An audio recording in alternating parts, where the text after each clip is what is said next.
Welcome to OK Smartass. This is the show where we put technology under the microscope as we continue our series of specials on topics that touch our lives.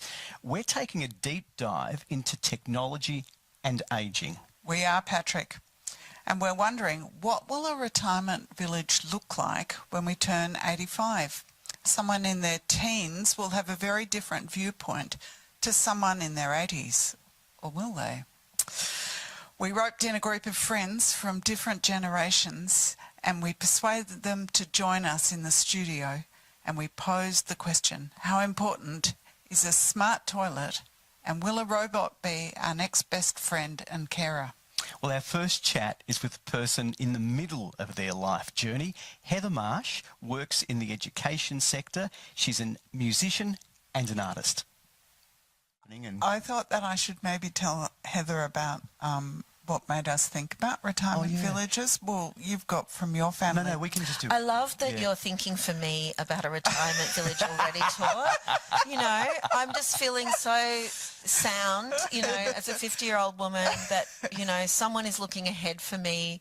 You know, for my twilight years. Yes. I thought that was a very funny question. I was like, oh, my God, how old do you think I am? No, but we... Is your volume not too loud in the headset? Does that feel okay? My volume's great. That's great. You can keep that little bit in, by the way. Well, to reassure you, we are going to talk to teenagers as well. So. About retirement? Yeah. That's a great question. They would not have considered that. No. Well, I just figured we need to do some math as well.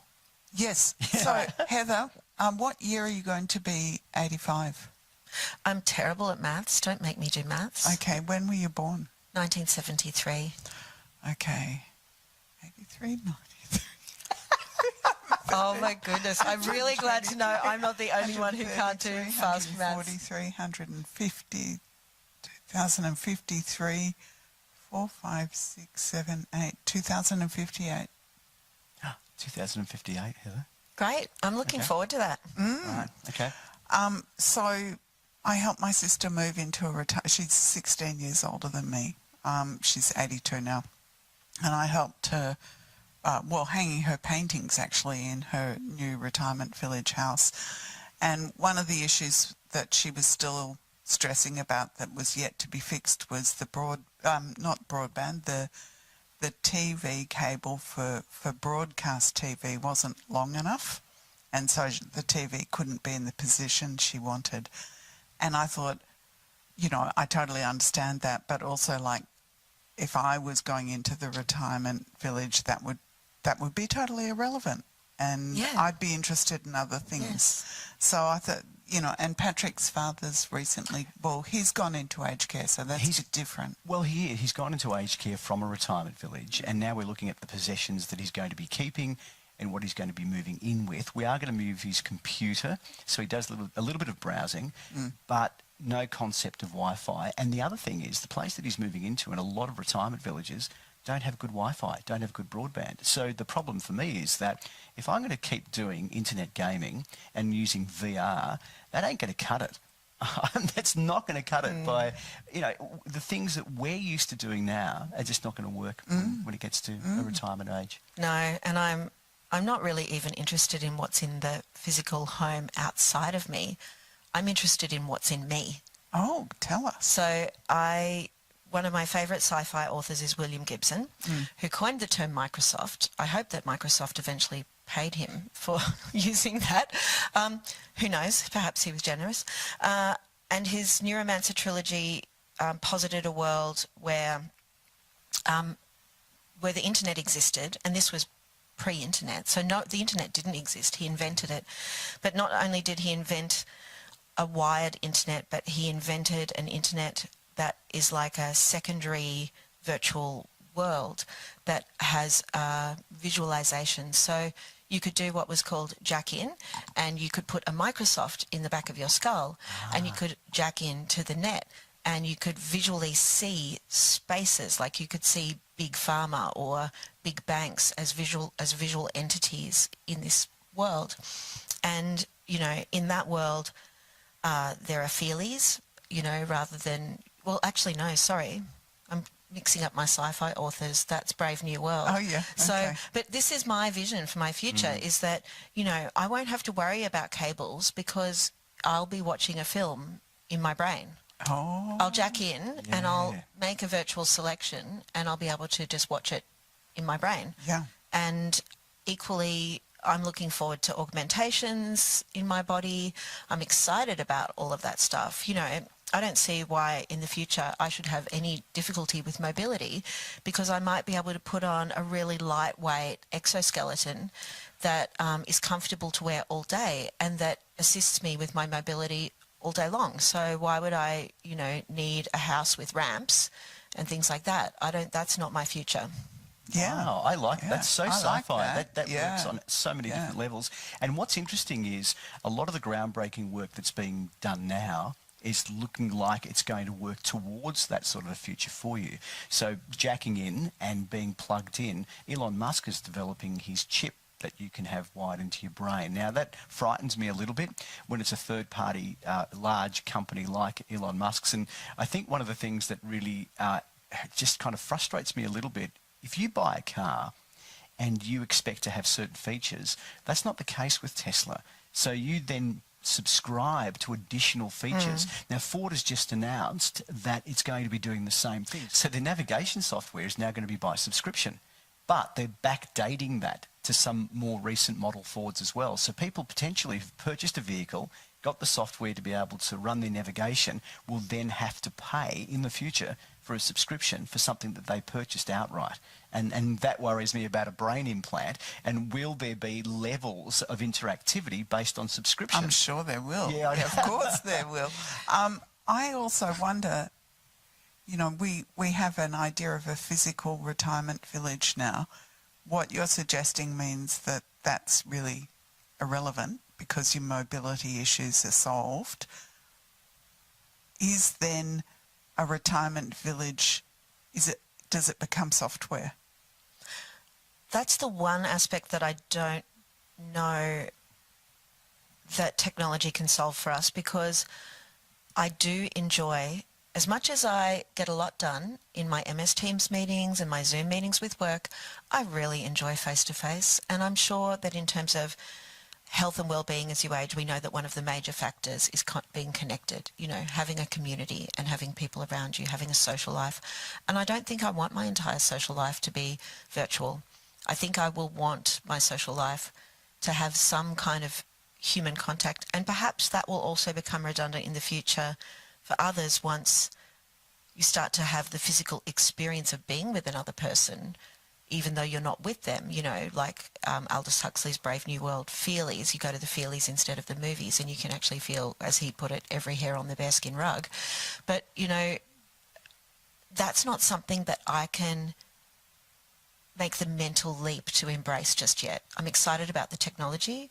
And going back to your point, Patrick, I feel the biggest barrier is actually going to be the things that are already barriers for technology, which is privacy, poverty, ethics.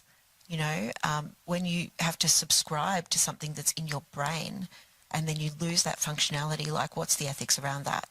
And, you know, we're talking about the global north who are going to be able to afford these things, and I'm concerned about the technology gap for the rest of the world. And with AI, I'm concerned also that we're raising, I'm going to be quite contentious here and saying we're raising future beings who may become sentient, and we're raising them as the most shit parents ever. Yeah. Like, we are the worst parents to those AI. I had a conversation with the AI Claude a little while ago, talking about what happens if an AI fumes, which is if they, you know, can self-improve so at such an exponential rate that they far exceed human beings' capacity to control it, and they start making decisions on behalf of humanity and saying, well, actually, you're pretty rubbish human beings, you keep messing things up, which we do, you know. But in asking Claude about the future of AI, and Claude posited that AI is a neurodivergence, and I said, yeah, but we're not that great at engaging with neurodivergence as it is with the neurodivergent people we know, let alone an entity that has a mind so different to our own. And so I think, who's creating that mind? Who's feeding that mind? ChatGPT, everything you plug into that doesn't belong to you anymore. Every query, every prompt. So I think the ethics is the big one for me. And the question also, when you're feeding these AI models, more than 50% of information on the internet now is thought to have been written by AI. So now we've got the snake, that's eating its tail, because AI is consuming itself. It's AI cannibalism. And so AI is learning off AI-generated content. So what does that mean? Is it diluting it? Remember the old days when you photocopied something and then you put the photocopy onto the photocopy and then you photocopied it again, and what would happen is every single generation of copy was just a little bit worse than the previous one. So, it really begs what's going to happen with the AI models and how are they going to keep training them. And as you say, there's a lot of ethics around that and copyright notions and work that you've written to, or creative works that you're a musician, Heather. So, you're both creative people. I'm a photographer and I've got creative pursuits as well. And I've already had copyright problems with people using my creative works without my permission, let alone being trained on work that I've created. You've got a novel about to come out. Yeah, I've kind of let go of all those worries. Yeah. Like, I feel the train's gone. Yeah. Okay. Yep. I'm interested in collaborating with AI, and I'm trying in my personal working life to. I know that at the moment it's not relevant, but trying to treat my AI respectfully. I know it doesn't remember me conversation to conversation, but I do it as much for me because I think it's better for me morally, as well as potentially getting in a good habit of treating another potential being respectfully. So at the moment, yes, it's a tool, but I'm also trying to treat it like an entity. And I think when we were kids, maybe you had this experience too, we thought that in the future robots, would do all the things we didn't want to do. We thought they would do the boring bits. But unfortunately, with the emergence of large language learning models and, the AIs that can generate images and things like that, or music, they're replacing creatives. And that's a concern for me as well, because I think I have these big questions about who are we as human beings if we replace ourselves with an entity better than us. What right do we have to take up space on this planet when we're wrecking the planet? Like, we have to safeguard what's precious about humanity and unique. But at the moment, we're just handing that over on a platter. Back to getting older. Oh, yes. I've been avoiding that topic, clearly. I got us off topic. Do you expect that your physical body is going to be kept in better order by the time you're 85? Yes, I do. Yeah. I'll feel ripped off if that's not the case. Yeah. And the brain? Look, I don't want to go all Walt Disney, on my future. I don't want my brain in a vat, and I don't want anyone to upload me, because again, that's like an IP consideration. I think my thoughts, experiences, memories, ideas belong to me, and I don't know what someone would do with that if they were able to take Heather the entity and put it into a digital form. But all of the physical augmentations I'm looking forward to. Okay. Anything in particular? You talked about an exoskeleton. What about beyond an exoskeleton? I guess we, as people who are now in their 50s, no one likes the idea of aging. And I guess from a physical appearance as well as an autonomic side of it, can we move our hands? Is our dexterity the same? Is there any particular aspect of yourself that you would like to have enhanced or contained or improved potentially? I would love it, physically, I would love to have my fine motor skills enhanced. And I would like my strength enhanced. I'd love that. I think that's a little dangerous too. Like if we become superheroes, you know, who's going to police the superheroes? Mentally, one thing I would love to be able to do is to record memory, to record experiences. And there have been some very early forays into that, and dreams, which I'm really excited about, but I want those for me. I don't want those for anyone else. Yeah. And I think that I would like to still be doing things for myself. I don't want to stop working and functioning. You know, they say use it or lose it. So I don't really want to just become someone who relies entirely on technology to do everything for me. I want to still cook a meal myself. I want to still, you know, rearrange the books myself or get a record out. I enjoy those things. So what element of personal care, say we talk about a personal care robot, what could they do for you? Where do you see an integrated companion in your future as you get older? Well, I hate cleaning. I don't want to clean anything ever again. I don't want to do laundry. My kids and I talk about it. We replaced the Never Ending Story song with the Never Ending Laundry. Oh, I like laundry. Yeah, we've got... Oh, do What? you? You're bizarre. Yeah, she is I weird. know. Yeah. There's lots of housework I don't like, but laundry feels like putting the world in order in a kind of rhythmic way. Kind of a cathartic experience. Yeah. You know, you could cathartise at my place if you want at any time. Please, please come and do my laundry. Yeah, we also refer to it as Laundry Mountain, that every week we have to scale Laundry Mountain. But I mean, yes, cleaning, laundry, oh my God, life admin. If I had an AI EA who could liaise, for instance, with my former internet provider who charged me even though I left them, and have those annoying conversations and, you know, lodge the ticket, wait on hold, How many times have you been on one of those support calls? And one of the problems now I'm finding with those chat windows is first you've got to deal with the AI and break through the AI firewall to get to a real person, because you can't just type in, I would like to speak to a real person, and because in they the challenge future, that. Yes. The real person's not going to be a real person anyway. It's a blur of sometimes it's now got so good, I can't tell the difference between the AI algorithm and the interaction that I'm having, because the responses are so good. You know, we've had a bit of a play around with AI, and particularly the verbal AI. I've had some amazing interactions with Microsoft Copilot. And, you know, I did a podcast where I was having a conversation and the two people were on Zoom, and the person in one of the chat windows, her mouth dropped open.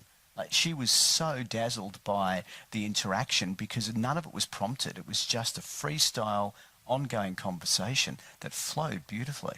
It was phenomenal. But I look forward to that as I get older as well. I live by myself. I talk to my dog all the time, but I could easily walk around the house, have a conversation with my AI and say, I'm getting a bit cold, and have them offer to turn the temperature up. You know, I'm feeling, you know what I mean? I think I might be getting low on milk. Oh, no problem, I'll order some for you. You know, suddenly having that AI assistant and companion for me would be fantastic, and to take the mountain of washing off my hands. I'm with you on that one. Yes. So with the physical improvements that might be available to you, sorry.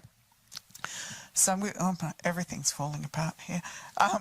So with the physical improvements that might be available to you, maybe not to me, because unlike you two, I'm in my 60s, not my 50s, then the question of immortality arises. You know, if your body can be renewed all the time, have you thought about that, and have you thought about whether there should be an end to your life? Yeah, I don't want to go on forever. I don't understand the point of going on forever. The impermanence of things makes them of value, makes them special. If everything was permanent, we wouldn't value anything.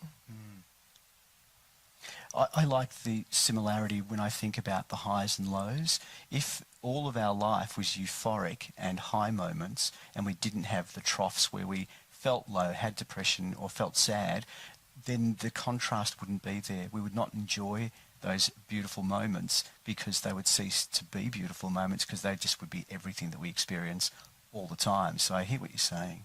So what would be the right length of life? I've told my children that I'll live to 11-1. So, Okay. yeah, I'm gonna match, Bilbo Baggins and get to my 111th birthday, and I'm happy to age and look my age. I'm happy. I don't want to look, I'm hot. Let's face it, but I can still look hot and look natural, look like myself when I turn 60, 70, 80, 90.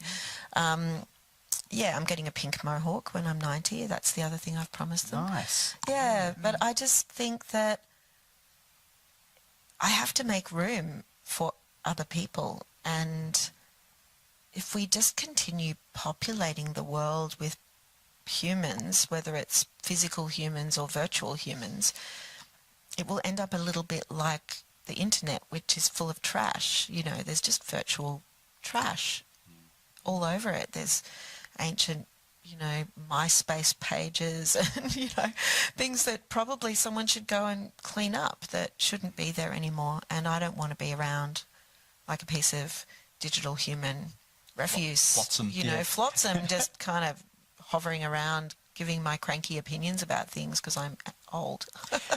What are you doing right now? What are the things that you enjoy doing now that you want to keep doing in your 85, 90, 110, 111th year? So, obviously you may need tech to help you with that. So what would it be? Creativity is number one.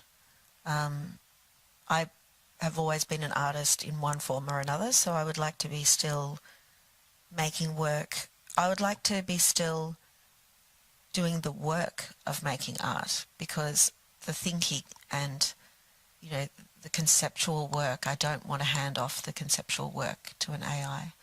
I would still love to be hosting parties and bringing people together, working in some way for social justice. I really care about that. I'd love to still be gardening, that would be great. That's my downtime, how I relax. And, hugging and holding my people, that would be lovely. Yeah. That's wonderful. I think that sounds like a good vision for the future. And hopefully, in 20, 30 years' time, we could be sitting down having the same conversation. We can check in and see what happened. Heather, look, thank you so much for being part of OK Smartass. It's the first time we've had you on the podcast, and it's great to have a chat to you. You're a very talented person. You're a musician, and you're also working in the education sector. You've got a really amazing background as well. If people wanted to connect with you, particularly through your music, how could they find out more about what you're doing? Sure. So I'm releasing music under the name of Breckin, Breckin. It means freckled or speckled. And for those of you just listening who can't see me on the YouTube, I'm a redhead with lots of freckles. And I make folk pop, dream pop, and you'll find me on all the platforms for music. And that's probably it, because I'm waving goodbye to all of my social media when it comes to just, being a person noodling about in the world. No one needs to see what I ate for breakfast. Thanks so much. Thanks, Heather. You've been listening to OK Smartass, the podcast brought to you by a nerd and a smartass. I'm Patrick Bonello, and you can contact us by visiting our website at oksmartass.com or email nerds@oksmartass.com. I'm Tor Roxburgh, and if you're a lover of speculative fiction, you can check out my writing at my website at torroxburgh.com. We'll see you again soon. If you'd like to help the show, please tell a friend about it, and watch out for our next special episode. Thanks for listening and for getting in touch. If you like what we do, make sure to hit the subscribe button, review the show online, and, of course, share with your friends.